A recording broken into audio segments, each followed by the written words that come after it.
Vous pensez que Superman qui volera au secours de Supergirl dans la saison 2, ça donne super envie. Ça tombe bien, nous aussi.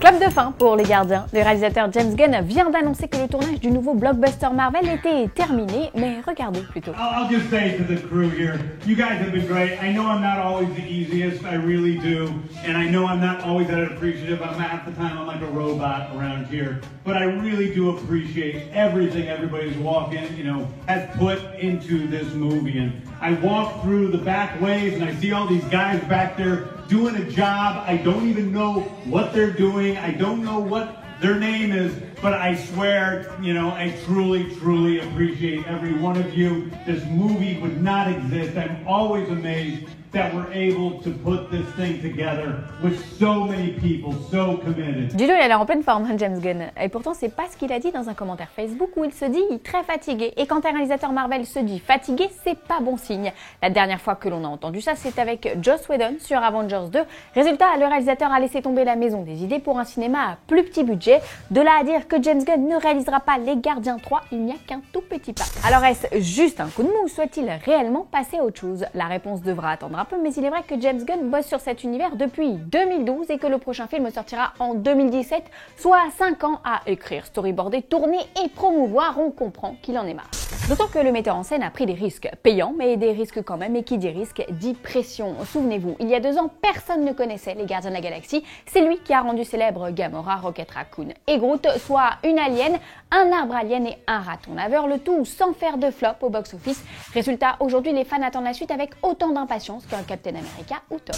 S'il est vraiment fatigué de tout ça, il n'est pas impossible que Gunn se contente de produire un 3e volet, d'autant que d'ici ce film, les Gardiens seront apparus dans 1 voire 2 films Avengers, avec ce que ça suppose de changements pour l'équipe de Star-Lord. Malheureusement, pas moyen d'en savoir plus pour l'instant, mais on devrait compenser avec un premier teaser dévoilé lors du Comic-Con de San Diego, puisque les Gardiens 3 seront bien là, comme nous l'a annoncé James Gunn dans cette vidéo. Il est crevé, mais ça n'empêche pas de tourner. We also want to let everybody on Facebook know that we have an announcement.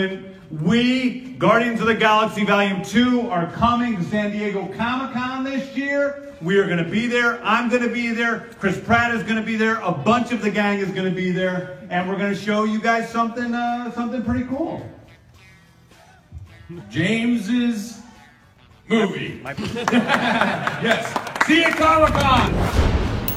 Largement moins décevante que l'absence de l'avion invisible dans le film solo Wonder Woman. Voici les news en bref.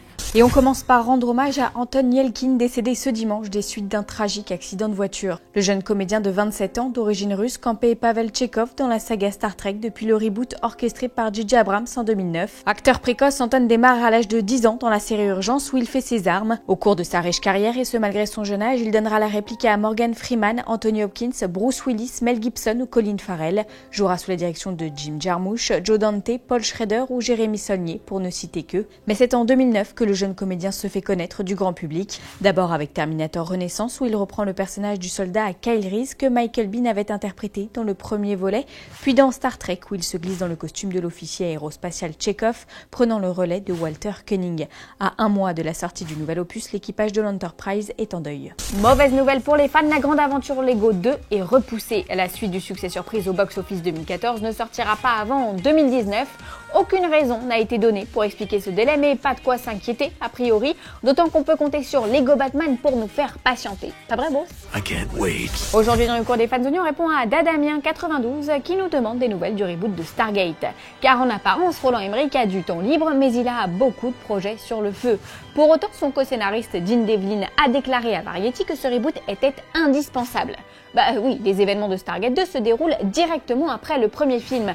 C'est pas Kurt Russell et James Spader qui, avec leurs 20 ans de plus, vont pouvoir relancer l'histoire. Il faut donc impérativement rebooter la franchise avec un nouveau casting et enchaîner avec les 2 autres films de la trilogie.